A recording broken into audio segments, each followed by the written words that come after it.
Hey everyone, it's Seraldo here, and today, finally, you get to see the legendary Archfiend guide. Now this would have been out a bit sooner, but a few of you said, oh, get the rank 10, because the rank 10 passive activates quite a bit like Dragon Shinobi. So I took a little extra longer training it, had it for a couple of days, and I've got some mixed opinions about this.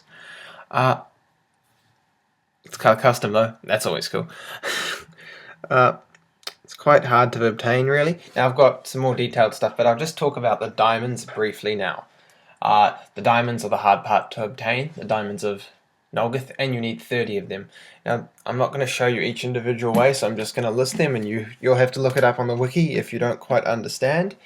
If you want diamonds, you're going to want to get some pets to go with it, such as Crag and Bamboozle, or Drudgeon, or the Nolgith Larvae. Now you can do this one, and same with Drudgeon, by joining Nolgith. Actually, Drudgeon, whatever his name is, has a quest that converts undefined 13 into 3 diamonds. So he's a bit better than Crag, but both of these guys do cost 5k adventure coins, so if you just want the class, you're better off going for that.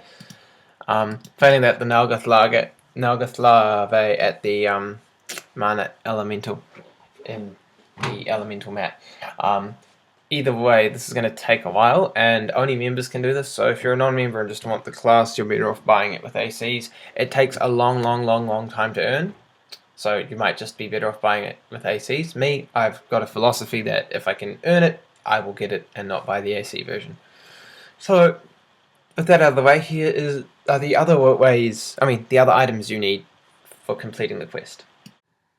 The next thing you need are Dragon Fiend tokens, which you get from the red dragon in the lair. Now, I'm not going to bother killing him, but you need 13 of these, and they drop basically every time, as do the Glacial Fiend bones. So, if you've got a good group, the red dragon can be killed in 20 seconds, so it can be killed pretty quickly. So, collecting 13 of these really isn't a pain if you've got a good group. So, once you've done that, you're going to want to get the Scream Feeder Heart. This is from the Skyguard area in the Dream Maze.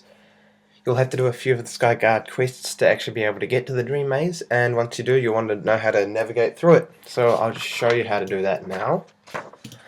Just a reminder, this is a member zone. If you want the non-member version of the class, you'll have to buy it with adventure coins.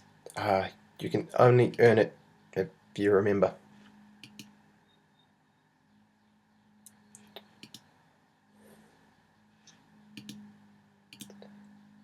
And then once you get there, there's a combination, and the combination is the following. It is 4, 1, 3, 2, and you press the button here, and you magically end up in the Scream Feeder area.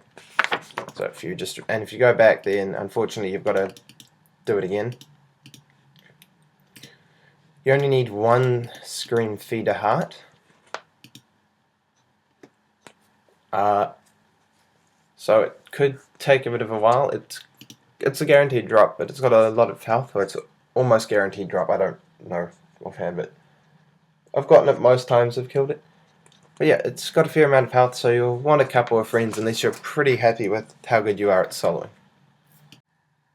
So, to actually obtain the Archfiend class, the easiest way to do this is just go to the game menu, go to shops, go to more shops, or more classes I think, either will work, and go to the Archfiend class, and you can get the Archfiend token quest, Feed the Fiend tokens.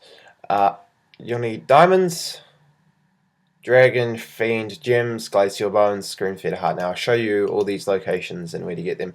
The diamonds one's going to be a bit trickier. Go to the Archfiend shop. You can also buy it, and it's color custom. For some reason my color custom's pink. I will change that.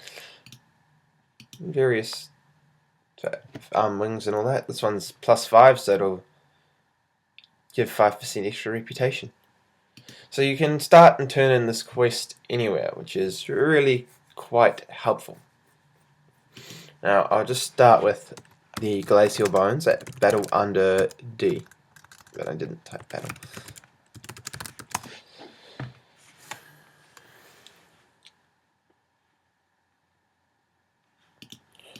So you rock up to Battle Under D, and if there's no one else here, like there isn't at the moment, you're just going to have to walk all the way down.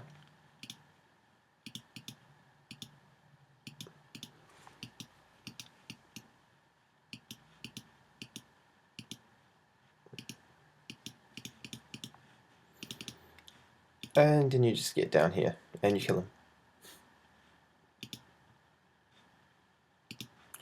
I'm just going Mindbreaker because it's pretty powerful and will keep me alive.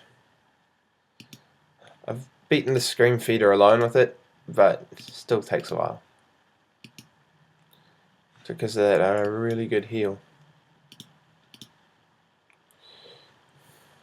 And it packs in a bit of punch damage every now and then when it hits.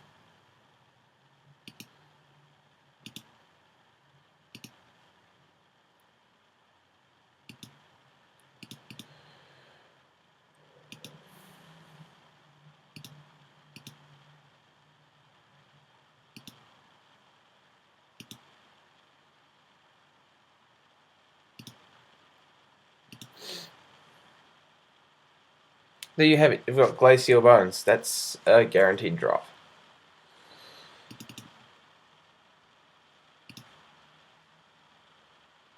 And you need 3 of them. So, just about the quest, you've got to be aware that although it says, and I'll show you here, that you can earn extra tokens, this is an incredibly rare chance. I did 30 turn-ins and never got this once. I've talked to several other people and their experience of this is the same. So I don't think you might just be able to squeeze through a few extra and get there, because most people haven't gotten extras. Some people have gone for the full set and gotten it once, like all the capes. So you'll just have to earn it the hard way. As for the passives, they're all crit boosting in a sense. The first one increases the damage you deal when you critical strike by 20%. The second one increases your chance to critical strike by 12%. So really good crit boosting stuff here. This move here also actually increases your chance to strike by 30% for 10 seconds. So there's a lot of crit emphasis, and so for that reason I've gone full luck to really enhance it. Don't ask what's going on here, this is just weird. I am not really seeing much of a damage increase to go with the stats that are supposedly showing there. In terms of ore enhancements, Spell Vamp or Spiral Carve, this class is a bit squishy, takes a lot of damage, especially since it's area of effect. You want as much health as you can get, so Health Vamp for me.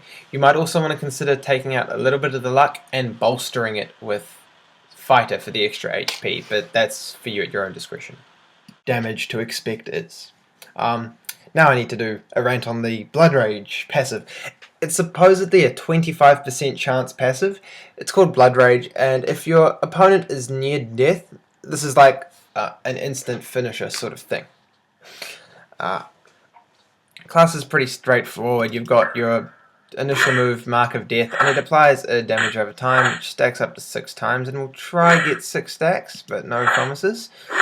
As you can see, the damage over time is not amazing, but it's okay. You've got the crits and all that starting to take effect. So that's, I think that's about 4. I think because I missed one. So you can estimate that that's going to be about 300 stable damage range.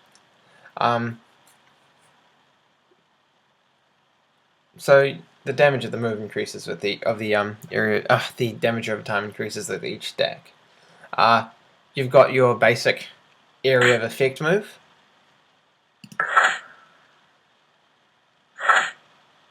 I'm pretty sure that's the one I used. It's just the area of effect, deals a bit of damage. Nothing really special about that, so we'll just move out of the way. See, this is where it gets a bit bad because you've got too many enemies going. Fiend Frenzy is a bit nicer. Your Frenzy state has a chance to empower you or your allies with an increased critical chance. So you compare this with the passive, and that's 30% here, 12% there, 42% extra chance to critical hit. It's a very perfectly chosen number. So it's 5 MP, 6 second cooldown, but it also lasts for 10 seconds. So you just want to keep spamming this during combat, and hopefully you'll be critting a lot more. So this is an area of effect attack and a bit of support. You're hopefully critting a lot more often at this point. There we go.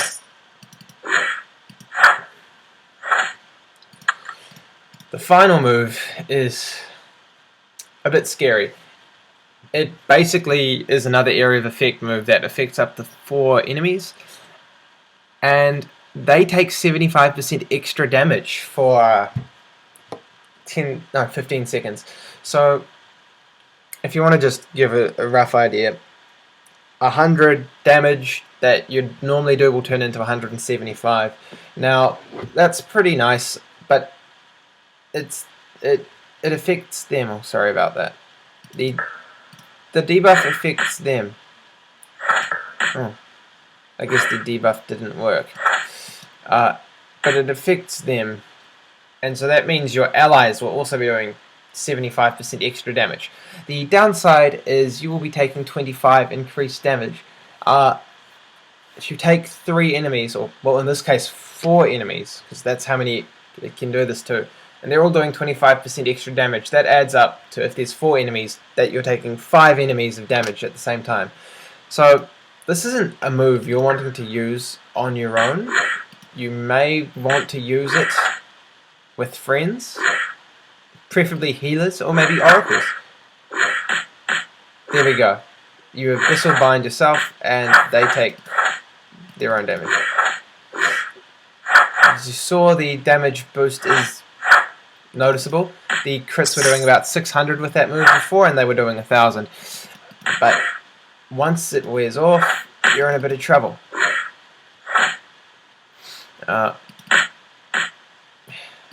So, as I've said, this class is not one you really want to be using alone, or you will lose. It really is a strategic area of effect class, more for boosting ally damage than for staying alive yourself.